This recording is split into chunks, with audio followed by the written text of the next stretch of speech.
Hey guys, back with another video. Today I want to talk about Kaspa and why I opened a pretty decent sized position and why I basically consider it my fifth highest conviction altcoin.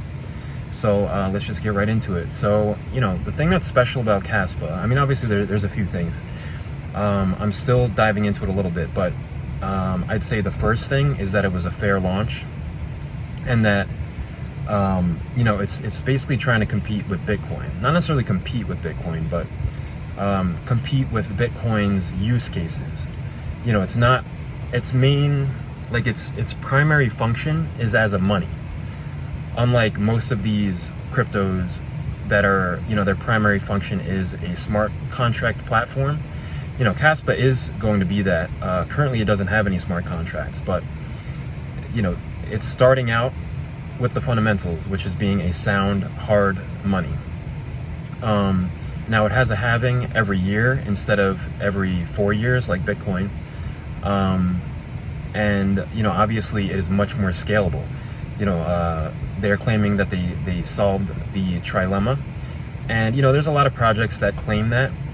But I think what's very special about Kaspa is that it uses a proof of work mechanism still. Whereas almost every other, newish project out there uses proof of stake, which allows them to be, more scalable. But many would argue that proof of stake is more centralized, especially in the end game. As a proof of stake chain is adopted, the rich get richer because how do you secure the network and earn more tokens? Simply by having lots of tokens. So proof of work is different. It's a whole business model. It's a very competitive business model to become a miner of a proof of work chain. So it's a very different thing than proof of stake. And in my opinion, and the opinion of many people, the end game isn't quite as centralized, way less centralized in my opinion than proof of stake. So therefore I think a lot of, to me, proof of work is a lot more tested. We know that we can all pretty much agree that Bitcoin is the most decentralized project, and it is proof of work. I think a lot of people would agree that since Ethereum became proof of stake, it's become more centralized in multiple ways. And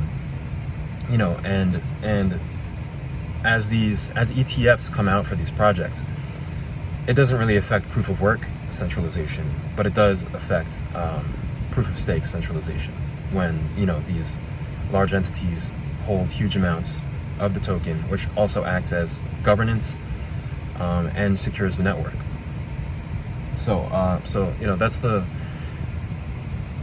whole thing on centralization, why Kaspa is special. Obviously the founder, everybody talks about him. Apparently he's cited in many of the top crypto projects out there. And people are talking about the power law, that it's the only other crypto other than Bitcoin that follows the power law. But really, it's the hard money thesis that I like. There's no other project out there that can claim to be hard money other than maybe Litecoin. But I think Litecoin's days are over.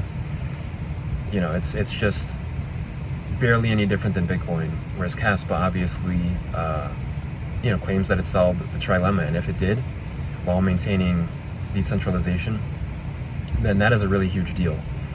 And not only that, but it's gonna have a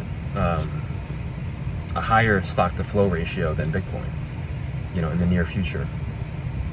So really that's the main thesis for me, is that it's almost like a hedge against Bitcoin, because it's the only other truly hard money out there. Also, every other project, including Ethereum, was not fair launched, had huge allocations to team members. They were not really built from the ground up like Kaspa is. So that's another thing that, not only makes it more trustworthy in a way, but more of a hard money, because, it's much further from a security in that sense. It was never really a security because it was a fair launch. And like I said, that just makes it more of a hard money. the fact that it was fair launched, you know, more fair distribution. You know, you're not trusting that people, you know, with pre-mined bags are going to dump them on you. So, you know, I think a lot of it comes down to trust and the free launch, the Bitcoin ethos, you know, proof of work. You know, part of it that I'm trying to understand better, that I need to do more research on, is it basically uses a ghost DAG protocol. So it's kind of a combination of a DAG architecture and a proof of work architecture. So, you know, that I need to look more into to understand better. You know, I definitely don't even understand DAG that well. So, you know, that's something to look into to make sure you have a handle on how that operates. But, you know, I'm definitely very bullish on Kaspa. Still not, you know, not a massive position, but oh yeah, the other thing I wanted to say is that, you know, it had most of its gains during the bear market. So there's a lot of speculation that because it has its own halving cycles, and because it has, you know, it's the only other project that's following the what do you call it? The power, you know, the power law, that it's going to have its own cycles, that it's not going to correlate as much with Bitcoin as other tokens. And so far that's true, you know, considering that it made huge gains during the bear market when everything else was bleeding. And so if that is the case, then it could be a great pair trade against Bitcoin, which is another thing. You know, I already said that I like it as a hedge. And, you know, whether it's a hedge, whether it has its own cycles, it's going to be a great pair trade with Bitcoin. So I like that about it as well. So really that's it for the video. If you like the video, leave a like. Let me know what you think about Kaspa in the comments. See you guys next video.